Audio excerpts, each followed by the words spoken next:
Now, Mr. President, you've just come directly now from a meeting with Barack Obama. Can you tell us a little bit about what you discussed?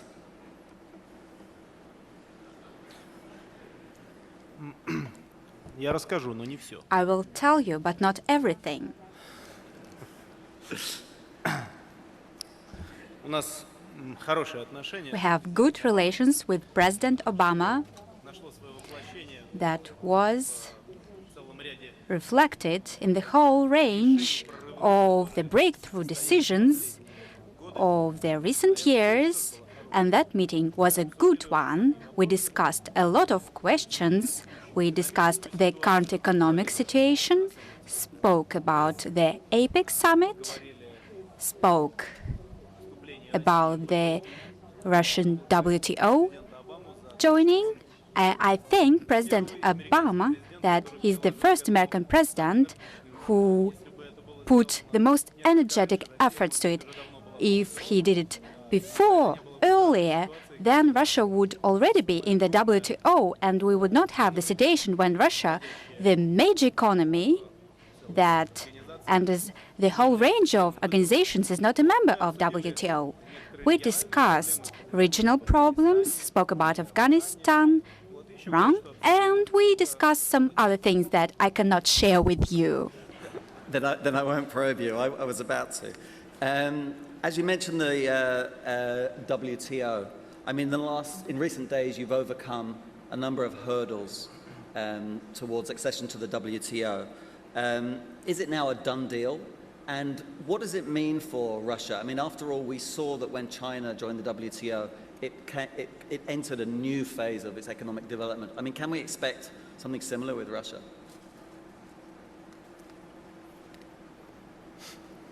Я тоже надеюсь, что I hope that it will be a very good change for the Russian economy, despite the fact that we were getting ready for a long time and a whole range of Russian companies face certain difficulties and concerns, but the policy is still the same. We believe that WTO accession of Russia is ripe. We are ready for it. And we are glad that as a result of joint efforts, I hope we would be able in the nearest future to complete this process. As for the consequences to the Russian economy, they're evident. Russian economy, in that sense, would become closer to the standards of WTO and to the standards of international trade that really is important for all countries and for the whole WTO system. On the other hand, I believe that would improve the competitiveness of Russian companies. That is also important for them. That is why I'm glad that it's almost happened. I hope that in the nearest few weeks we will not see any surprises, and Russia finally will join the club of states in the WTO, and the experts from Russia will have boring talks how to finish the Doha round of talks. The Russian economy is sometimes criticized, if that's the right word, or characterized as being too resource dependent.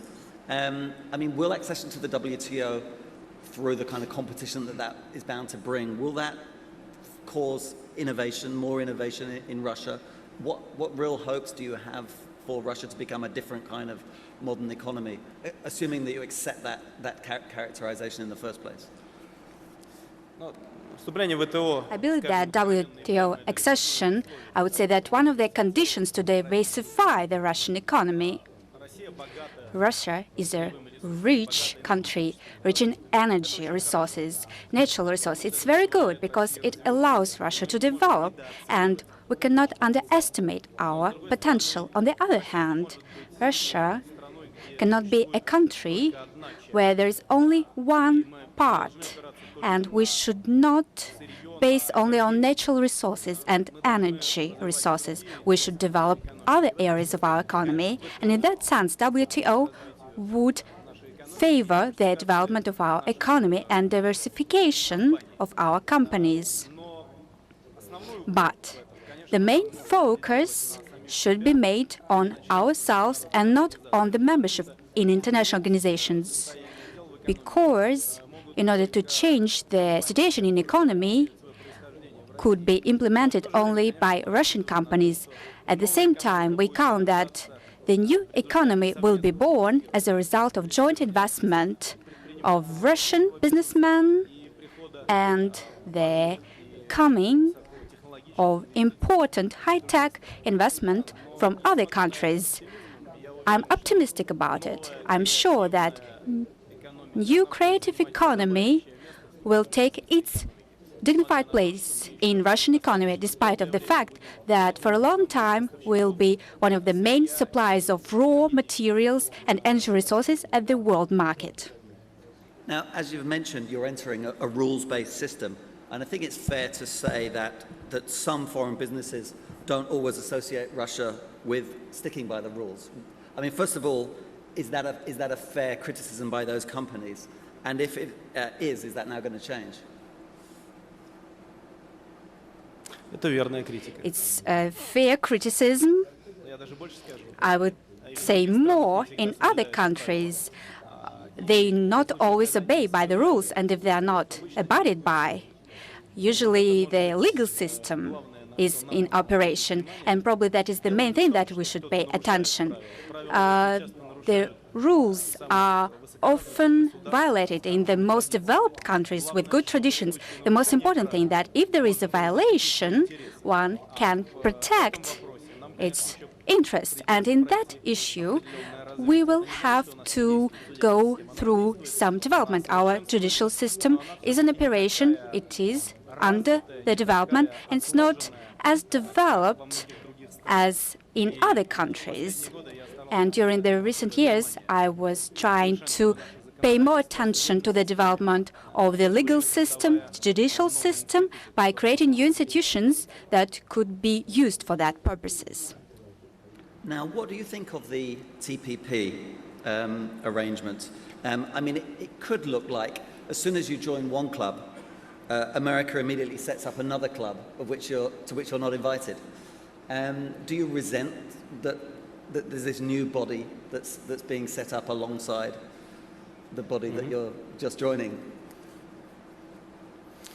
Но я пока не очень понимаю, что получится из трансокеанского. As for this Trans-Pacific Partnership, I don't understand what will be the result of this club. When it starts to operate, then we could view what is it like. So far, it's a project. It's kind of interesting project, undoubtedly. Well, we'll wait and see what it will be like. Thank you. You're in APEC, obviously. Here you are at the conference. You're hosting it next year. The perception is that you look very much to Europe. And certainly if you look at your trading patterns, that would support that view. You trade much, much more with Europe than you do with Asia. I guess my question is, aren't you betting on the wrong horse? I mean, isn't this where the action is? And there you are looking at Europe. Shouldn't you be looking more to Asia? Мы стараемся смотреть во все стороны. Well, we're trying to look in every direction. Russia is located both in Europe and in Asia, so we give attention to the both parts of the world. Of course, Europe and Eurozone European markets survive difficult times. Lots remains to be done to stabilize the situation. The recent G20 summit was dedicated to the matter. We discussed the current situation on the European market, but I would like to draw your attention to the fact that the attention of the whole world is now drawn to the European crisis, and unlikely we will be able to resolve European problems in isolation of the global problems. America discussed it, Australia discussed it, Asia-Pacific states discussed them. So did Russia. So for us, obviously, it's very important to ensure balanced development of Russia, to make sure that we develop along all lines. At the moment, the volume of our trade with EU countries equals $250 billion, which is a lot. However, the potential of Asia-Pacific region and markets of this part of the globe is no lesser. We have great volume of trade of China, India, many other countries. Maybe, unfortunately, the volume of our bilateral trade with the US is limited, and we raised this matter with President Obama. It's increased to $30 billion, and we see potential for further growth. We try to develop in all directions, and we believe that it is only through balanced, harmonized growth we can reach our goals, and we count that the next APEC summit in 2012 in Vladivostok will help to enforce the position of the Russian Federation in Asia markets. Moreover, our regions that are in the Far East are less developed than those that are located in the Central European part of Russia, and hosting the summit will give impetus to their development, bringing new contracts and new investments. I mean, you raise an interesting point. I mean, if you look at Siberia, some of the towns on the border with China, you'd expect them to be booming, but they're not. You know, what more can be done to both increase trade generally with Asia, but also to exploit or to ride what is obviously, you know, the world's fastest growing biggest economy in the world at the moment? Ну, нужно просто нормальные условия создавать. Well, we need to create favorable conditions for everyone to work. I believe that investments is a mutual process. On the one hand, one party should be open to accommodate investments, create mechanisms to protect them. But on the other hand, it's about the investors' desire to invest. Oftentimes, investors avoid countries where the investment climate is favorable. But on the other hand, they go to countries where there are problems with investment climate. So there is no direct correlation, but generally investments come to places where they are welcome. So our goal is to make sure that in Russia, in this particular region, to create such investment climate. What about specifically the gas and oil pipeline that we've heard a lot about for many, many years?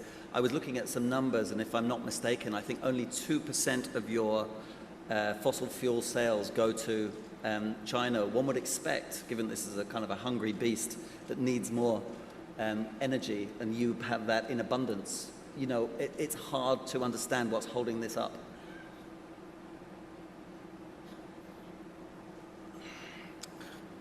Значит, я не знаю, насчет 2%. Well, I'm not sure about 2%. No, I don't have such data, but apparently Chinese market is ready to accommodate much more energy.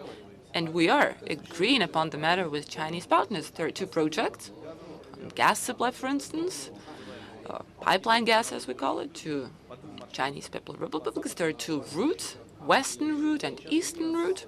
Now, at the moment, we are in the process of negotiations with Chinese partners, discussing conditions of gas supply. As soon as we have completed negotiations, and the main question is always the same, it's the price, then, you know, all barriers will be lifted and the volume of gas supply will be increased substantially. I believe that potential for pipeline gas supply to China is comparable to the volumes of our supplies to the European part of the continent, meaning Western Europe countries.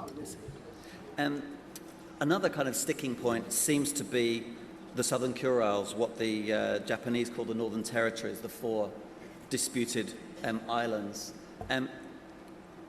Is there any prospect of solving that problem, which would, after all, well, many people say that it would unlock a kind of wave of Japanese investment potentially into Siberia, into that region?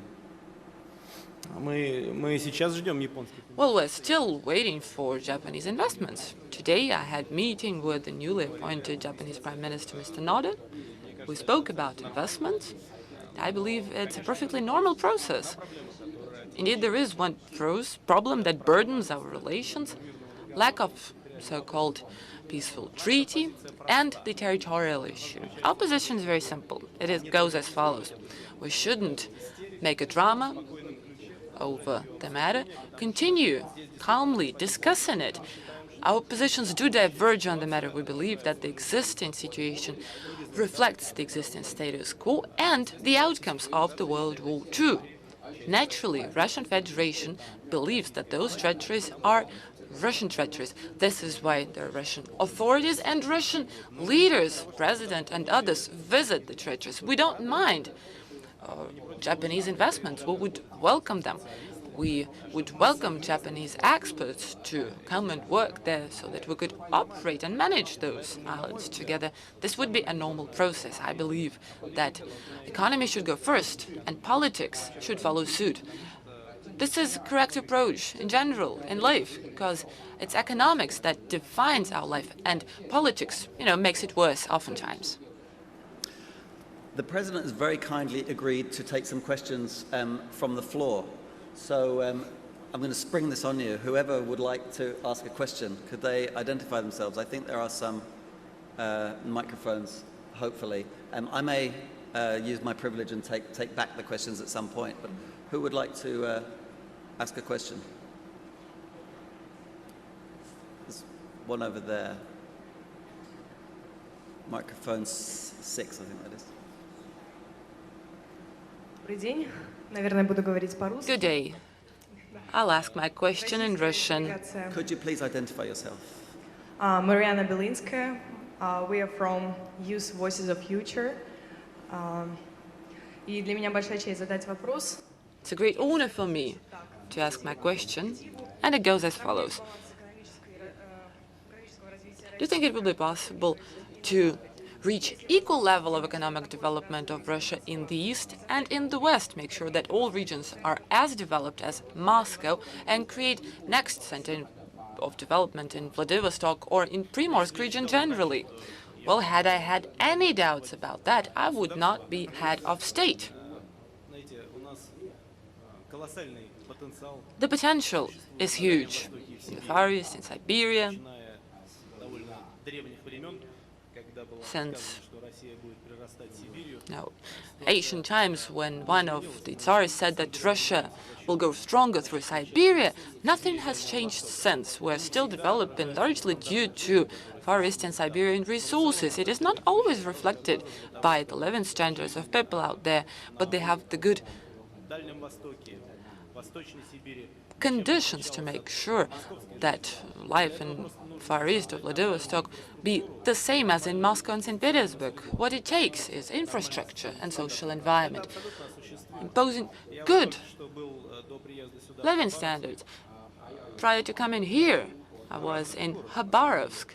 It's a well-developed city, and all those that come to Khabarovsk understand that on the one hand it's a Far Eastern city, but on the other hand it's a city with strong European traditions. We even hosted Russia-EU summit in Khabarovsk, and our European Union partners were amazed to see how far east Europe stretches.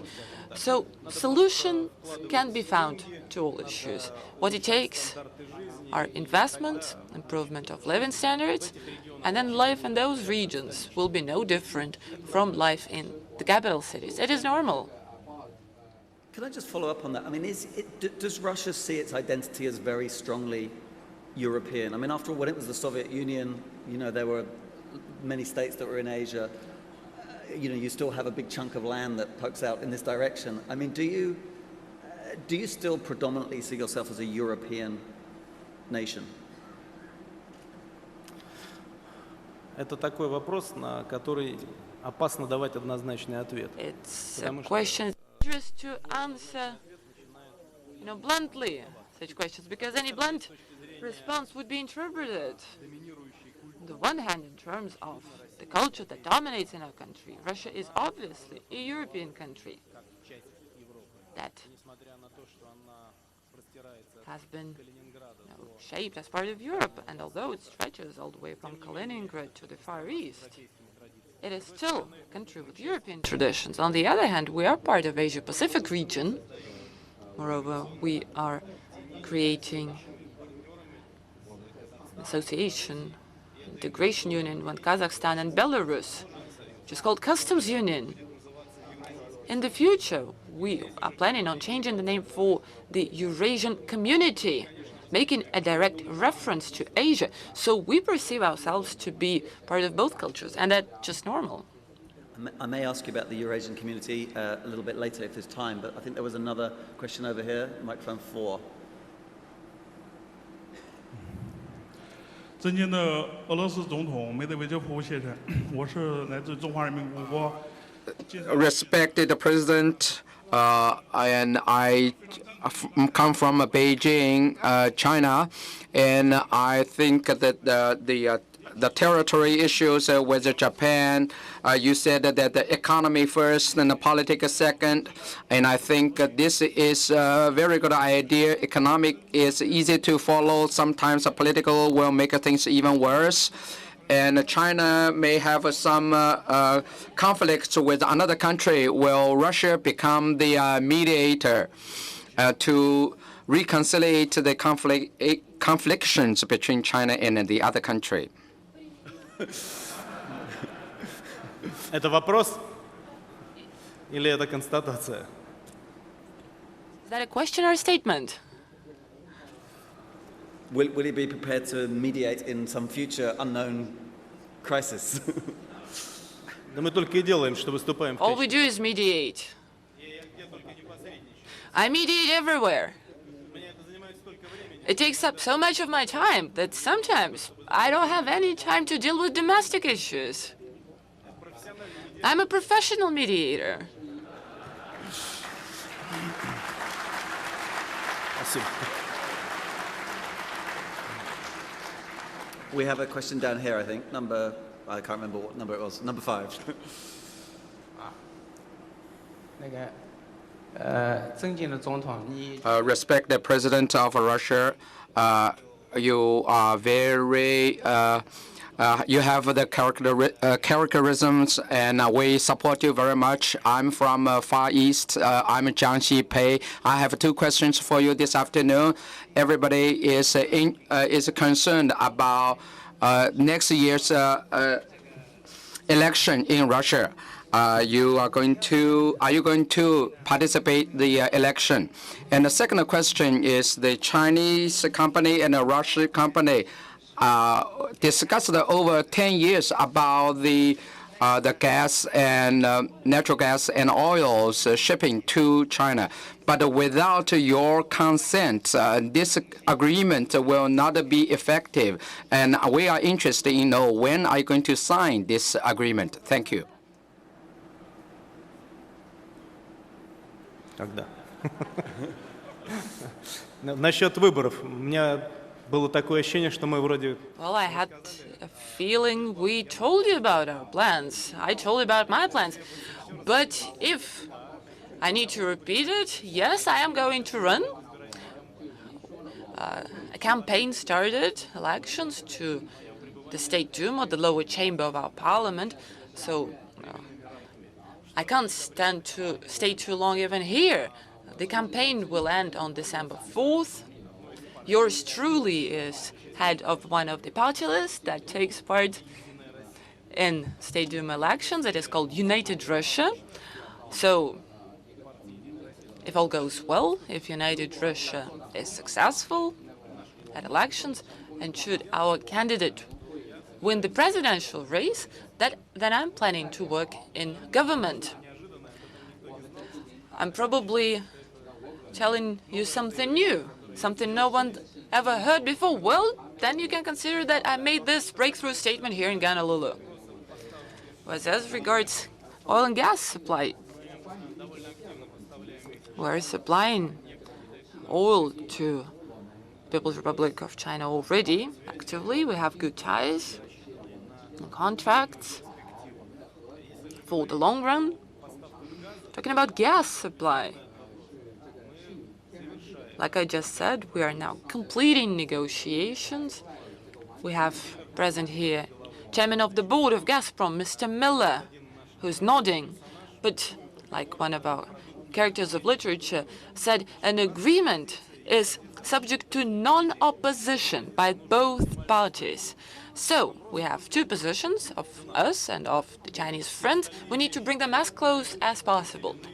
There is one issue, the price. We already agreed on everything, but even on price, we're very close to reaching final agreement. So in the nearest future, in the short term, we will agree and start implementing this major project. Every time we meet Chinese authorities, we raise this question. When I last met President Hu Jintao, we also discussed this question. I'd heard something about that domestic arrangement. Can I just end with a couple of questions? First of all, I think I do need to ask you about the European crisis. I mean, how grave do you think this is? How will it play out? Is this the end of the euro? Is it the end of the eurozone? Are we being overdramatic?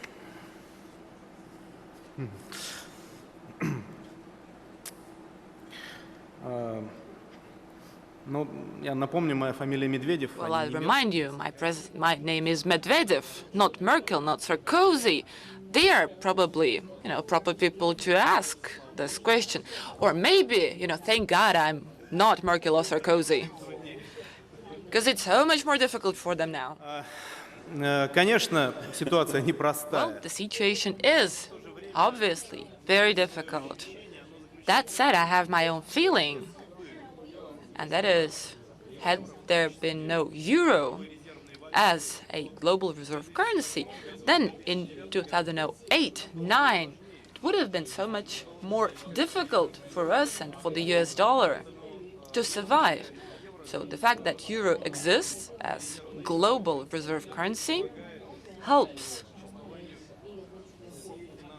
the entire financial system to exist.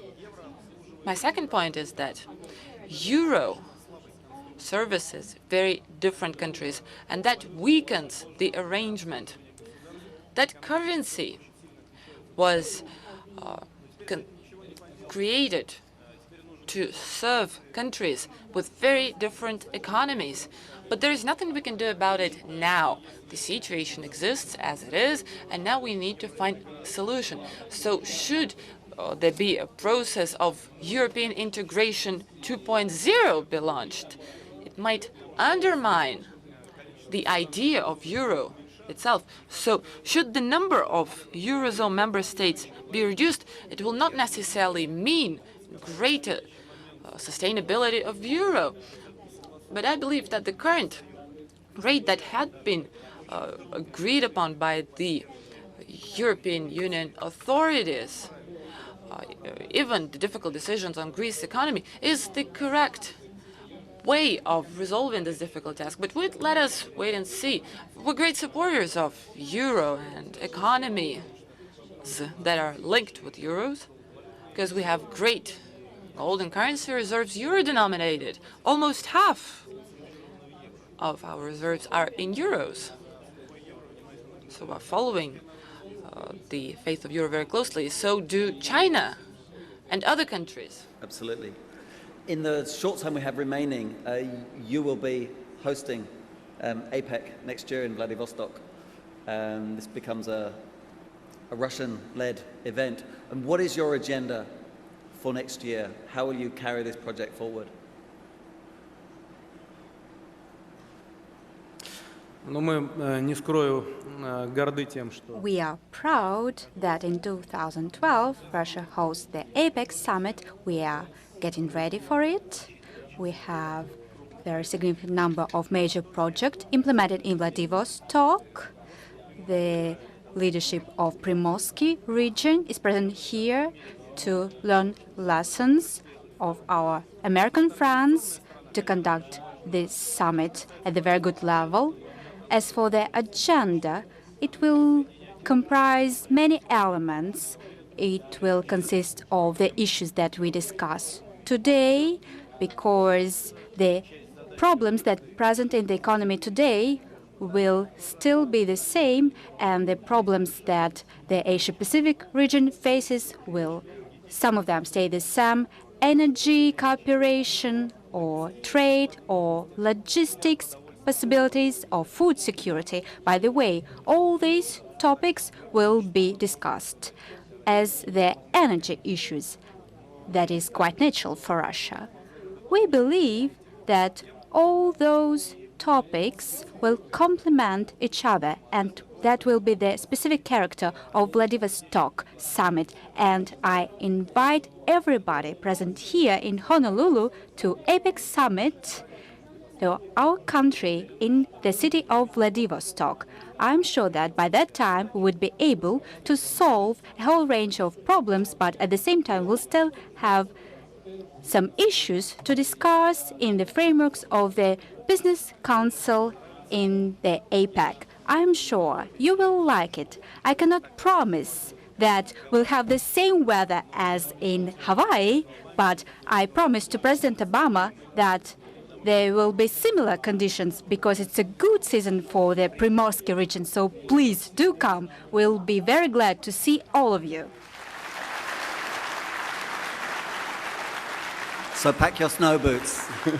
Thank you so much, you. Mr. President. Thank you so much. Thank you for an excellent session. See you.